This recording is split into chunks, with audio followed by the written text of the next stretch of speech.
กองปฏิบัติคำตัดสินของศาลประจำแขวงจำปาสักจัดพิธีประดับเหรียญกาละเนิกวันสถาปนาสาธารณรัฐประชาธิปไตยประชาชนลาวครบรอบ50 ปี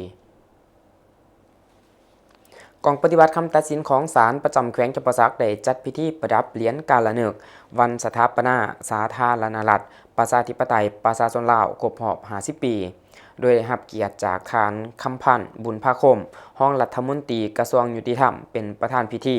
และเป็นผู้ประดับเหรียญให้แก่บุคลากรที่มีผลงานที่ดีเด่นพิธีดังกล่าวเป็นการหย่องย่อผลงานของพนักงานกองปฏิบัติคำตัดสินของศาลที่ได้ประกอบส่วนอย่างต่างหน้าในการปฏิบัติหน้าที่และปฏิบัติคำตัดสินของศาลอย่างมีประสิทธิผลเพื่อรับประกันความยุติธรรมและความสงบสุขของสังคมในโอกาสนี้ทานรองรัฐมนตรีกระทรวงยุติธรรมได้มอบเหรียญกาละเนิกวันสถาปนาสาธารณรัฐประชาธิปไตยประชาชนลาวครบรอบ50 ปี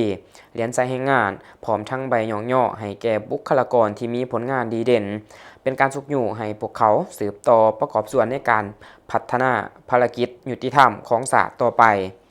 การจัดงานครั้งนี้สะท้อนให้เห็นถึงการให้คุณค่าและหย่องย่อความพยายามของพนักงานกองปฏิบัติคำตัดสินของศาลในการปฏิบัติภารกิจและประกอบส่วนสร้างสาความยุติธรรมให้แก่สังคมลาวอย่างต่อเนื่อง